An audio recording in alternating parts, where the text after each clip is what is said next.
Kajati Aceh mengingatkan seluruh jajaran kejaksaan baik di Kajati maupun Kejari di daerah untuk berlaku netral pada pemilu mendatang. Seluruh ASN kejaksaan diminta netral dan tidak memihak kepada caleg maupun paslon tertentu. Menyongsong tahun politik, paling tidak isu soal netralitas ASN menjadi isu yang paling banyak muncul di pemilu, sehingga segenap ASN kejaksaan harus patuh pada monoloyalitas atau loyalitas tunggal.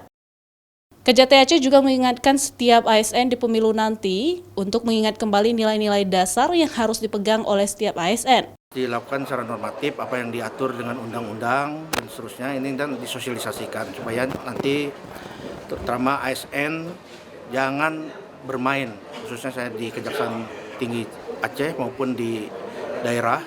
Kami juga sudah tegaskan, perintahkan kepada seluruh jajaran untuk tidak kita memihak ke salah satu paslon, baik itu caleg maupun untuk pemilu presiden nanti, ataupun pemilu gubernur, kabupaten kota, bupati, dan wali kota.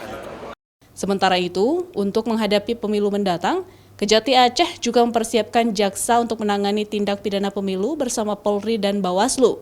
Kajati sudah melakukan bimbingan kepada jaksa-jaksa yang bertugas dalam tindak pidana pemilu 2024 mendatang.